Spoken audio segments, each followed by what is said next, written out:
Good evening. This is the Hingham Zoning Board of Appeals. It is May 30th, 2018. The time is 7:05. These proceedings are being recorded by HCAM and by the zoning administrator. The first item on our agenda is a Riverstone LLC. This is a continuation from our prior hearing on the 16th of May. The location is off Ward Street. Application for a comprehensive permit under Mass General Laws, Chapter 40B, to construct a 36-unit condominium development, including 9 affordable units on approximately 6.7 acres of land located in Residence District B. The revised site layout plan dated April 25th, 2018, as submitted by the applicant, depicts 32 units. Who do we have for the applicant this evening?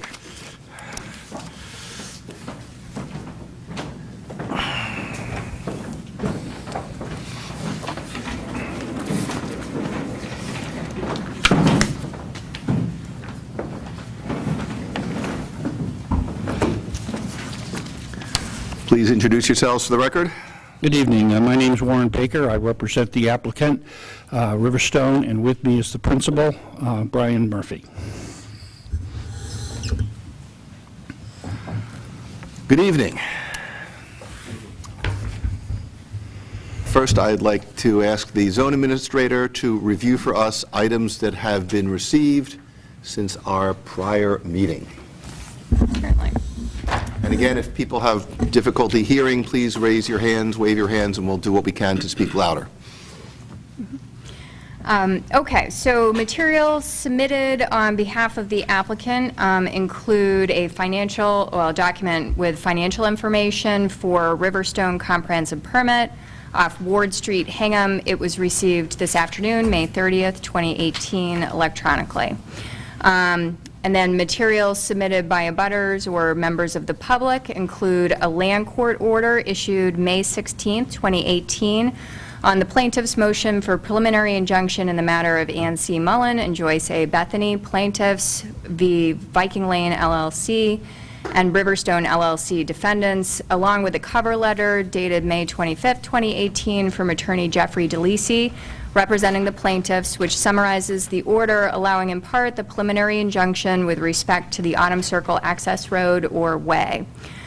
Joyce Bethany submitted on May 17, 2018, a plan entitled Plot Plan 23 Autumn Circle, Hingham, Mass., prepared by CCR Associates, Inc., 40 Mears Avenue, Quincy, Mass., which is dated May 10, 2018. The board also received comments from Ellie Hickey, 5 Autumn Circle, and forwarded comments from Biffy Worry, 65 Ward Street, including photographs from May 9, 2018 at 8:15 a.m. showing vehicle queuing extending from the intersection of Ward, French, and High Streets past the Jehovah's Witness property at 90 Ward Street. And the board also received comments from Jean and Jean Silverio of 6 Autumn Circle, dated May 28, 2018. Those are all the materials since the last hearing. And you've given us, Emily, I think, another email that's dated May 25th? With the same information Okay, already same. read into the record, yep. Great. Does the applicant have any additional items that they believe were submitted that were not included in what Emily reviewed? And do you have anything else for us this evening? Because I suspect you do. The answer finally is yes. We did that. I have copies of what I submitted electronically, if you'd like hard copies of them. And we also have a check that we requested to deliver tonight. Yes. For the thing. May I? Please.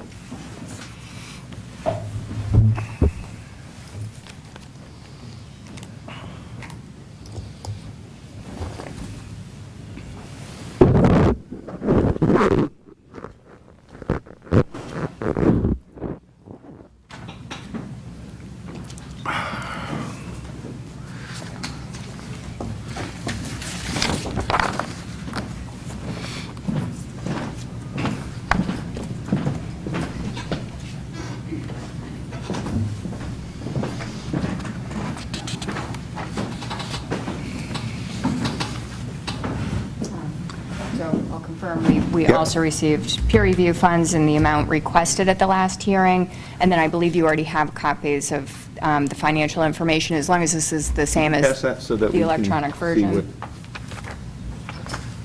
Thank you.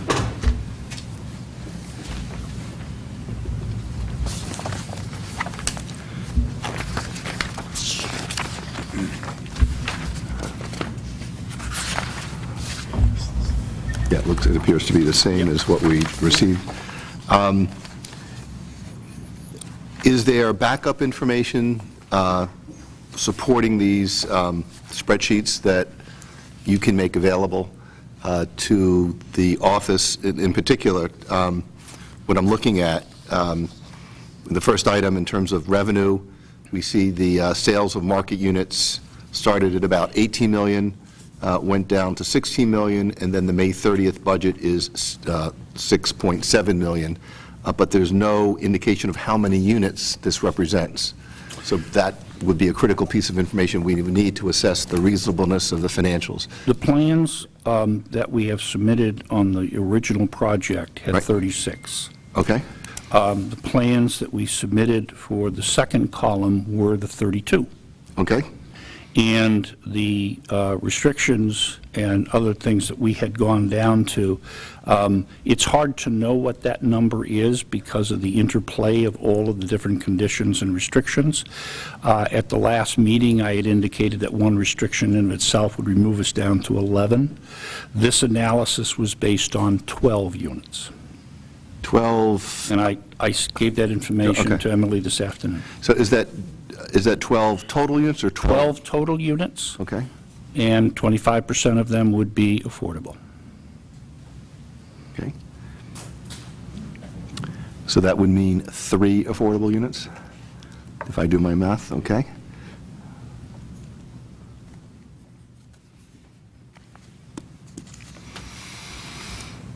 Mario or Joe, do you have any questions at this point? I know we just got this, but if there's any we just got this. preliminary questions that you wanted to, I don't have any at this time, no. No, as long as our consultant, talks to Emily and the other party, and they agree that these are the appropriate amount of information they need, so. yep.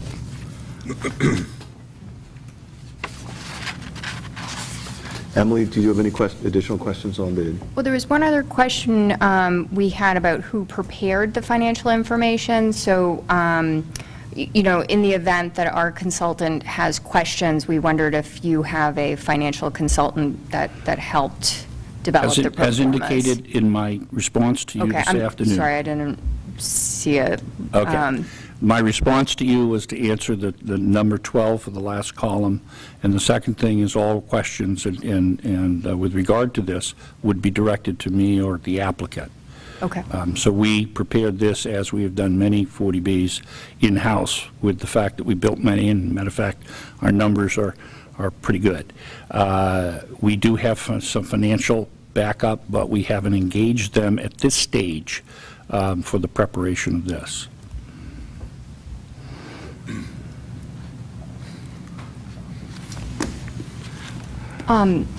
So if we were to have questions moving forward, and I don't know that we're prepared with specific questions at this point, but for instance, the utilities on site, there's a significant difference between the final plan's budget number and the May 30th budget response number. Do you know what would account for that difference in The particular? imposition of the lack of waivers and the imposition of conditions But would increase cost, and that's our specifically- estimate of what the cost would be. But what utility improvement? So I would read into that it's potentially the denitrification system, but I'm making an assumption that isn't built into it's not, I'm assuming because it's not here. Do you happen to know? Excuse me, the biggest increase is on roads and walks. That's the largest number, right? Right. Yep. Right. So, good question, I just Yeah. throw that out And there. so, and then there's a question about, but to Mario's point, so the utilities are broken down into on-site utility expenses and off-site utility expenses. Roads and walks are all lumped together. And so, again, I would assume that a share of the increase in the roads and walks line item for the May 30th budget would relate to certain conditions for off-site improvements, like sidewalks and Autumn Circle, but because it's not broken out into on-site and off-site like the utilities line item was, I'm again just making an assumption. So I would imagine there may be conditions like that we would have. And then earlier today, Any questions? You said conditions? questions, I'm sorry if I said conditions, yeah. And then we were also looking at the utilities off-site line item, so there's 50,000 penciled in there, and the only off-site utilities that we were able to think of in the time that we had to look at this were the small amount of drainage improvements that would have to happen in the Autumn Circle access road. Do you know whether the 50,000 is attributed to those utility improvements, or are there other utility improvements off-site You know? that were not? Water line. A water line that wasn't accounted for at the project eligibility stage, but would have been required. The So- form of what we provided, obviously, was the form that was established and approved by the subsidizing agency. So we have followed that as required by the regs and gone forward on that one. The plans themselves lay out the roads, lay out the distance, lay out the other things. Many of the conditions, one has to, do their best to try to figure, you probably have done the same, to figure out how many units would be lost, how many, setbacks, et cetera. So we believe that these are the similar numbers extrapolated for the additional cost imposed by those and the lack of revenue by the reduction in the number of units. Okay. So then the column for the project eligibility budget number has not changed since the time the documentation was submitted to Mass Housing, even though a water line would have been required for the It is the 36 same. unit? That is a pro forma. Obviously, it's a preliminary. Yeah. The plan goes and changes as we do it. There may have been items in there, which is not unusual, that after a couple of years may have changed, may be newly required. So yes, there may in fact be. I think, for example, one of the most notable ones was a construction supervisor. Okay, for some reason was not included in the original submittal to the state, but with the complexity of this, it was certainly necessary. You see it added into both columns with regard to the plan that we had submitted at 32 and the condition plan at 12. And I'm sorry, do you know what line that one is? 3, Emily. Construction manager would be on 3 of 4, about midway down. Okay. Okay. Getting back to the units, I understand there's 12 for the third column, 9 market rate and 3 affordable. What is the breakdown of units? In other words, 2-bedroom, 3-bedroom? I don't know. And the reason I don't know is obviously these are preliminary plans and designed and required to be preliminary plans. Right. If we are dealing with a maximum number of 32 bedrooms, then you have a number of different opportunities to have 2, 4, 3 in some mix or match. The maximum number at 3 would yield 11 units. We had calculated, let's do 12, that would adjust the number of bedrooms. The number of bedrooms has preferences with regard to affordable and not affordable. All of those intricacies when we finally get to the final plan, Great. hence one of the reasons why it's preliminary. Sure. So what we tried to do is we made them even with regard to pretty much the number of bedrooms, but in actuality, it will probably be modified Sure. to that only with regard to market conditions and preferences with regard to affordability. So you said the number of bedrooms associated with the market rate units in column 3 was how many bedrooms? I believe it was 32 was the Board of Health report. 32. The number of gallons per day required by that condition would have been 32 bedrooms, So that would be 32 total, not 32 market. 32 total. Total, okay. And then the number of bedrooms for the center column, which is the final plan budget, is how many bedrooms, do you know? This one would be 12 units with 32 bedrooms, that's correct. No, I'm sorry. So the far right is 12 units with 32 bedrooms. Correct. The middle column, I would have to look at the Which plans. is what you The plans were submitted proposed. had indicated what they It were. was 90, 32 units, 90 bedrooms. Yeah, I'm sorry, yes, no, thanks for the refreshment. Okay. That we did ask for 90 bedrooms. Right. Original submission. Correct, and we stated with, okay. correct. So Thank it's you. 90 bedrooms, and how many bedrooms are in each affordable unit? I think it's 2, am I correct, or? No, there would be an equal balance of Oh, 2 okay. or 3. Oh, okay. I mean, the reason I'm asking is 'cause when I do the math, if you take the market rate, the revenue from market is $6,755,000, and if I divide that by the number of market units, which is 9, and then multiply that by the number of market units associated with the center column, which is what you've budgeted, that gives me a figure of a little over 18 million in revenue, but what you're reporting is 16 million revenue. So the ratios are off, and that's why I was trying to understand what the assumptions were, because if there was simply a reduction in units and keeping the ratios of bedrooms the same, then the ratios and the revenues should be the same, and they're not.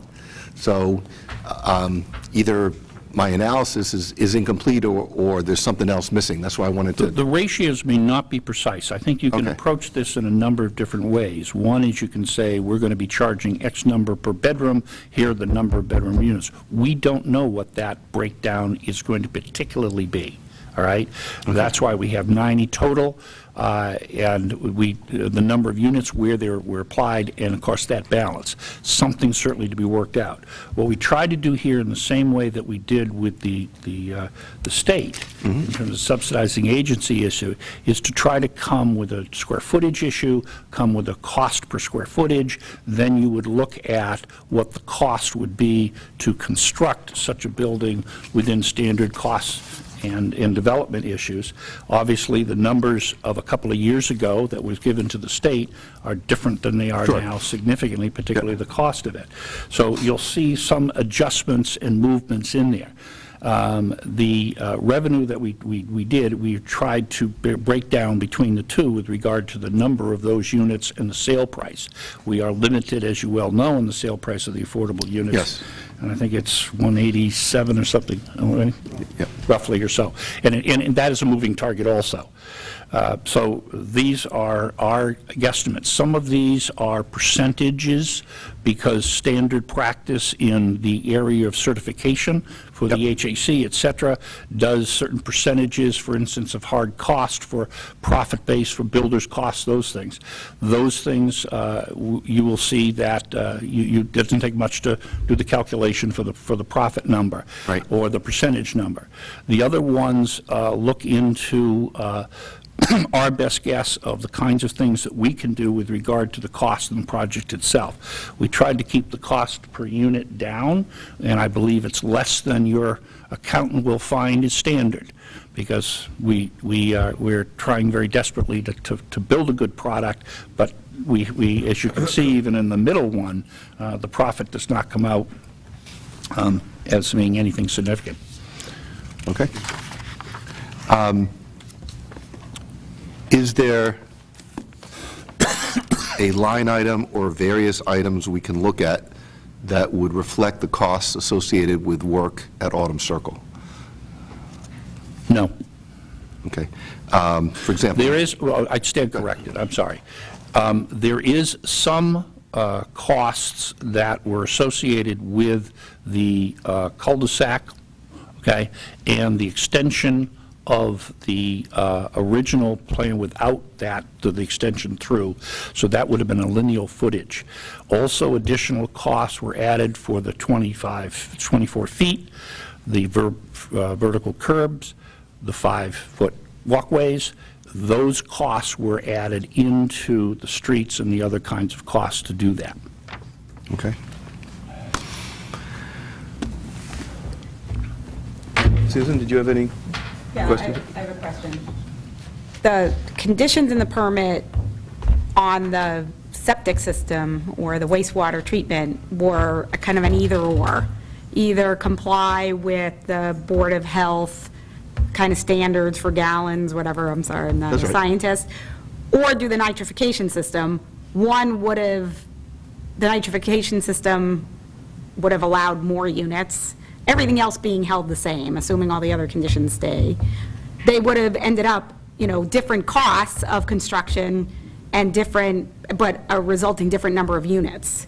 But instead I guess, how did you come, and you had been saying 11 units, if you go with option A on the wastewater and 16 units with the nitrification system, but yet you came to 12 units for this without, so what is kind of, how did you approach determining those? Yep, is Build that? on that, because Yeah. I Yeah, had please asked a clarify. related Yep. question, and the response I got late in the day, so I apologize, I didn't read this into the record, because I hadn't seen your response earlier. But you said that at the last meeting, you had mentioned that the denitrification system would reduce the number of buildable units to 11, that the budget response for the imposition of waiver denials and conditions was roughly based upon 12 units. So that we're clear, there is an alternative baked into it, and it's not clear from your financial information which option you went with. The report last time was the fact that the question was asked, what's the big condition that costs the most? And I said the septic issues. Those, we calculated, would bring it down to 11 units. And that would Then the be- question was number 2, is what was the second? And I said the combination of the setbacks and the aggregation of those things brought it down to 16 units. That's without regard to the septic issues. Question was asked, oh, there's only a difference of 5, and I said, no, there's a difference of 21. But, you know, I recall that conversation very clearly. So you have used those numbers, I think, juxtaposed, but the number is 11 and 16 with regard to the aggregation of those conditions, and there are a number of other conditions involved that also affect it.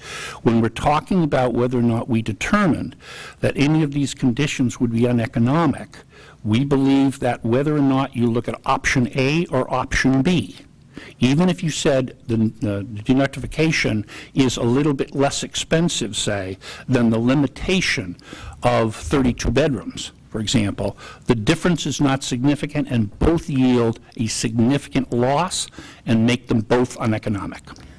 So we gave you the cost, we believe, of sort of amalgamation, if you will, of both. So it's somewhere in that issue. I don't know why you're shaking your head. So do these numbers include the costs for a denitrification system, or do they not, because you're going to comply with the prior condition, or you're going to assume compliance with the prior condition and limit the development, not to 32, but I believe it was 29 bedrooms? Our calculation with the numbers divided by it came out with 32. However, the answer is we don't know if we were forced to pick both. The interesting part about it is if those conditions were imposed, this thing would be unbuildable. So I'm what not do sure the where you numbers- want it. No, but But what do the so if I numbers- can, Just 1 second. So, it's not answering the question. I understand. So it would seem that if you went with the denitrification system, there would be some cost. If you went with the reduced units because of septic constraints, there would be another cost, namely loss of revenue. One of those will have a lesser impact on you. And so what we're asking is, which option did you choose? So when we assess the numbers, we can say, you've selected the one that has the lesser impact or the greater impact. So we need that information so we can say, did you select the lesser impact when you looked at, or when you created these numbers? Or else we can't properly assess the number. All I can say to you is our job was to estimate the costs of whether or not it was uneconomic. Okay? That's what we presented. You take a look at it, your job is to say, does this impact any of your conditions? Make the assumption, but we have not made a choice, that it is the 32 bedrooms. Does that help? So make the assumption that you, just so I'm clear, that means that you're not building the denitrification, you're going with the limitation on the number of units. Is For that? calculation for purposes calculation. only, Right, we're not saying that's the position that you ultimately want to take, but that is the position reflected in these financials. That's I what I'm believe trying. that is true. Okay, that is what we're trying to get at. So, Emily, so my understanding is that these numbers assume that there is not a denitrification system built, but instead they are constrained in the number of units based on the septic. Okay, so that's my understanding. So I understand that now, but now I guess we go back to my original question about what exactly would account for the increase in the on-site utility costs in the budget. Right, it goes from 204, So if 150 to 183, 735, and then to 325. Right, I So we can't kind of cover have to get our utility hands around. expenses. Right. So it seems like you've done If the both. cost of the denitrification system is not being included, then how did the on-site utility costs go up so right. significantly is the question. You know, I think you can't, if there is, either you have to comply with the local Title V requirements that the Board of Health is recommending, which shrinks the number in and of itself, or you're building a denitrification system, which wouldn't shrink the number of units. There are other conditions that would shrink the number of units. But there's a significant difference, and one of them has to do with, as Emily said, the on-site utility cost, and without saying, you know, you can't say, well, we're taking a little of both. No, I don't think- they did. So for purposes of this analysis, they're not saying they're taking both. What I just heard is that they assumed, that these numbers assume that there is not a denitrification system, Okay. and that instead, they are simply having to deal with the constraint, recognizing that as it goes on, they may elect something else, but for purposes of these financials, that's what they've done. Am I stating that correctly? Yeah, for fair analysis, I think that there are a lot of calculations that go into the preparation of any number. Yes. I think the plans show what we intend to build. The decision, the conditions show what is intended to change, and therefore, this is our analysis of what those would do. Your expert's going to take a look, and he has all the information necessary, I think, to make his analysis. And I'm sure you know, the reason for the question is that when we created the condition, or when we proposed the condition, we were not looking to create the more onerous condition for the applicant. We're in fact encouraging the applicant to let us know which option worked best for this particular project. And we were hoping that when we got the financials, you'd say, you went the route that was least onerous, and here's what happens.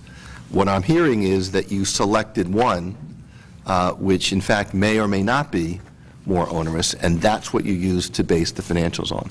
I'm hearing a second question, which is assuming that there is no denitrification system embedded in these numbers, then the numbers do not appear to make sense because you've got some increases that are not otherwise explained. And what I'm hearing from you is that perhaps our financial expert can probe that further.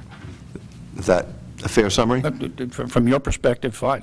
From our perspective, we believe that when we looked at each element of this project, we looked at those conditions and said this was the additional cost. Did I go and compare them with every other example of whether or not that did it? Probably an issue that was beyond anyone's capability to do so. But we believe that these numbers reflect the increase in cost imposed by the lack of waivers in the condition, yes. Now, with regard to it, getting those particular numbers from our sources, from our builders, from our other kinds of information, I can't give you more, but I think that the fair assumption, because what we did do with the 12 units, is you can see from the income-based, we limited it to 12 units. And it's very possible that the denitrification question, those costs of either one of those, either the different sizing or with regard to that, both of which we believe are not imposed, can't be imposed anyway. So we're not intending to, if you will, which do we choose? We're not choosing either one. Both make the project uneconomic and unbuildable. So we gave you the best we could give you. I understand that your view is that it makes it uneconomic. From our perspective, as we look at the conditions, our task is to see what can we do, what can we adjust. And so we would need to know which option you found less onerous so that we could appropriately adjust the conditions. And what I'm hearing is you haven't given us the information that would allow us to make that analysis, because you've not said, if you build the denitrification system, we could have 5 more units, so the revenue would be X, but without it, we have 5 fewer or less units, but we've saved the cost of the denitrification. So that is not a selection of 50 options or 12 options, that's 2. And we've asked for the information on those 2, and we have not got them in these financials, which will make our ability to respond appropriately more difficult. So I think we're going to have to leave that to our financial expert to get back to the applicant on. Susan, any other questions or comments at this point? Emily?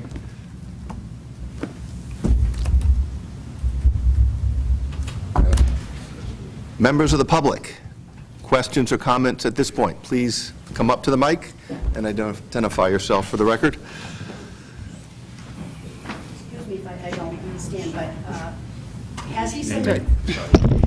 Oh, I'm sorry. Joyce Bethany, 23 Autumn Circle. Has he submitted a plan of the 12 proposed units? Is there any concrete black and white plan? So if you're asking whether, for example, we have a site plan that shows which 12 units they're going to build, Right. or that it is 12, I'm not aware that we've received anything then- like that. Forgive me, but then how can you make decisions on something that you can't see? That's an excellent question. Do you have an answer? Well, we are constrained in terms of what we are allowed to request of the applicant under the 40B regulations. They are required only to submit pro formas in the form that the financing agency has provided. So your question may provide a basis for us to say that they have not demonstrated that the project is uneconomic, but unless they voluntarily provide some additional information, we're constrained about what we can obtain from them at this stage. So if you're saying that the rules don't necessarily make sense, I agree. So, yeah, they're talking about cutting, that our conditions would cut them down to 16, 11, and they've settled on 12, but they're not going to provide a site plan showing that 12, because they don't intend on doing that. They're just telling us that. So that's what we're kind of... And that's allowable? Yes. Doesn't mean Isn't that that we... flying blind? It's putting some restrictions on what they're giving us. I don't think this board is going to be flying blind. I think we'll make it clear what the constraints are, and we're going to make it clear why we think the project can be appropriately conditioned. Right. I understand the frustration that you are sensing. Thank you.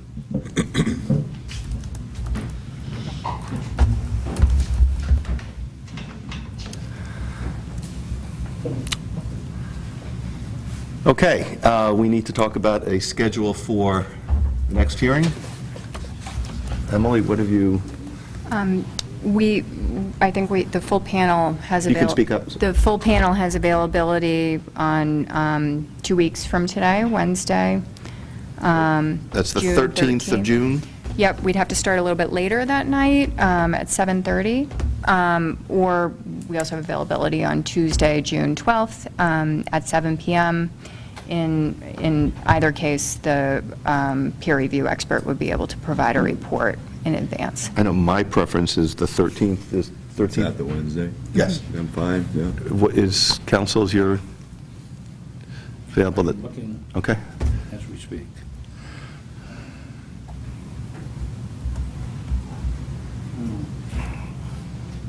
That work for you? Works for At us. 7:30? 7:30 on the 13th?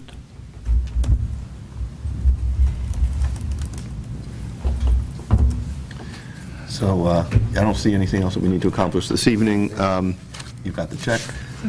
So at this point, I would entertain a motion to continue this hearing to the 13th of June at 7:30 p.m. So moved. Is there a second? I'll second that. All in favor? Aye. We are continued. Thank you. Thank you. Emily, is there anything else you want us to accomplish this evening? No. I'll accept a motion to adjourn. So moved. I'll second. All in favor? Aye. We are adjourned.